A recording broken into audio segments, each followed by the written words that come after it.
دیا، اگر برا کرو گے تو قیامت کے دن اللہ تبارک و تعالیٰ تمہاری برائی کو تمہارے سامنے رکھ دے گا۔ ہم جو دنیا میں ایک دوسرے کے پیچھے پڑے رہتے ہیں، اگر کوئی شخص 5 وقتہ نماز پڑھنے لگے تو اپنے آپ کو بہت بڑا ولی سمجھتا ہے۔ میرے بھائیوں، اگر نماز میں تھوڑی سی بھی ریاکاری ہو گئی تو وہ نماز غلط ہو جایا کرتی ہے، اور اس نماز کو قیامت کے دن اس کے منہ پہ مار دیا جائے گا۔ میرے بھائیوں، مسلمان ہونا کوئی عام نہیں ہے۔ مسلمان ہو گئے، کلمہ حق پڑھ لیا، لا الہ الا اللہ محمد رسول اللہ، اللہ کے سوا کوئی عبادت کی لائق نہیں، اور آقا علیہ السلام اللہ کے رسول ہیں، اس کے بندے اس کے رسول ہیں۔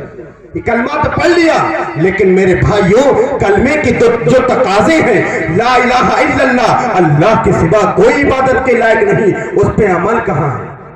ہم جب کہتے ہیں اللہ کے سوا کوئی عبادت کے نہیں، عبادت کے لائق نہیں، تو اللہ نے یہ فرمایا اقیم الصلاۃ، نماز قائم کرو۔ میرے بھائیوں، یہ اللہ نے کیوں نہیں یہ فرمایا کہ نہیں؟ اللہ نے صرف کیا یہی فرما دیا، اذا نودی للصلاۃ من یوم الجمعہ فاسعوا الی ذکر اللہ، جب جمعے کے دن تم کو ندا دی جائے، اذان دی جائے تو فقط جمعے میں ہی آ جانا۔ کیا یہ کہا تھا اللہ نے؟ اللہ نے عام فرما دیا اقیم الصلاۃ، نماز قائم کرو۔ اس سے کیا نماز جمعہ مراد ہے؟ ہم ٹوپی رکھ کے جمعے کے دن چلے آتے ہیں اور امید کرتے ہیں، امید ہونی چاہیے، لیکن میرے بھائیوں، امید ہونے کے ساتھ ساتھ اللہ کو راضی بھی کرنا پڑے گا۔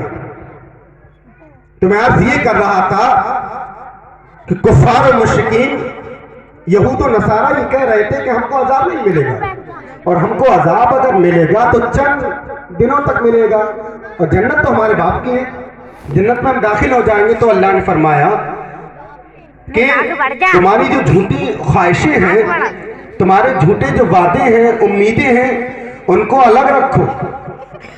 اس پر پہلے جو نبی آخر الزمان تشریف لے کے آئے ہیں، باقی سب نبیوں کی کتابیں منسوخ ہو گئی، اب کتاب اللہ، اللہ کا کلام قرآن مجید ہے، وہی ناسخ رہے گا، اور خاتم الانبیاء جو نبی حضرت محمد مصطفیٰ صلی اللہ علیہ وسلم ہیں، ان پر ایمان لے کے آؤ اور ایک اللہ پر ایمان لے کے آؤ، تب تو امید کرو گے، ان کے نقش قدم پر چلو گے، اللہ اور اس کے رسول کے نقش قدم پہ چلو گے تو کامیابی تمہارے قدم بوس ہو جائے گی، ورنہ لیسا بیامانیکم، خواہشیں منہ پہ مار دی جائیں گی، ختم ہو جائیں گے۔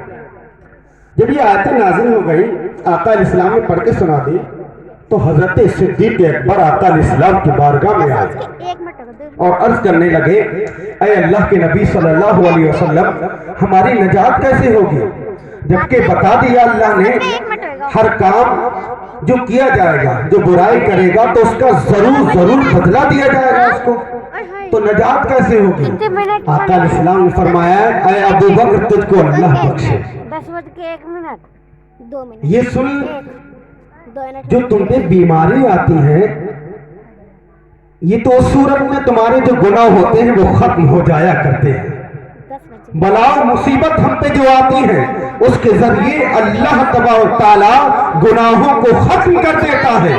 حدیث میں تو یہ آیا ہے، یہاں تک آیا ہے کہ اگر مومن کے پاؤں میں کانٹا بھی چبھ جائے تو وہ رب تعالیٰ اس کانٹا چبھنے کی وجہ سے اس مومن کے گناہوں کو مٹا دیا کرتا ہے۔ اللہ کتنا مہربان ہے، رب تعالیٰ اپنے بندوں پر کتنا مہربان ہے، کتنا رحم فرمانے والا ہے۔ لیکن میرے بھائیوں، کبھی ہم نے یہ سوچا کہ اللہ ہمارے لیے توبہ کے دروازے کھول رکھے ہیں اللہ تبارک تعالیٰ نے، اللہ تبارک تعالیٰ اتنا رحمان الرحیم ہے، اتنا فضل کرنے والا ہے، تو ہم کس قدر اللہ اس کے رسول کے راستے پہ چل رہے ہیں۔ ہم نعرہ تو لگا دیتے ہیں، نعرہ تکبیر، نعرہ رسالت، اس پہ عمل کب ہے ہمارا؟ نعرہ تکبیر لگاتے ہیں ہم، نعرہ رسول اللہ لگاتے ہیں ہم۔ جب نعرہ لگاتے ہیں تو ان کی نعرے کے بھی کچھ مقصد ہوا کرتے ہیں، اس کی بھی کچھ طریقے ہوا کرتے ہیں. نعرے کے ساتھ ساتھ میرے بھائیوں سچے مسلمان ہو کر اللہ کی بارگاہ میں اپنے سر کو بھی رکھنا پڑے گا, تب سچے مسلمان ہوں گے. میرے بھائیوں قیامت کے دن حضرت حاتم بن عدی سے مروی ہے, المعجم الاوسط یہ حدیث ہے. یہ بہت ہی غور سے سننے کی بات ہے, ذرا انسنی کی اور نکل گئی بات. تو بہت کچھ ہی وقت ایسے آتے ہیں جو کچھ باتیں ملتی ہیں, تو اس کو بہت ہی غور سے بھی سننا چاہیے, ورنہ ادھر مسکرائے ادھر بات نکل گئی. بہت ہی غور سے. حضرت حاتم بن عدی سے مروی ہے, وہ کہتے ہیں کہ قیامت کے دن کچھ لوگ ایسے ہوں گے جو جنت کے قریب جائیں گے.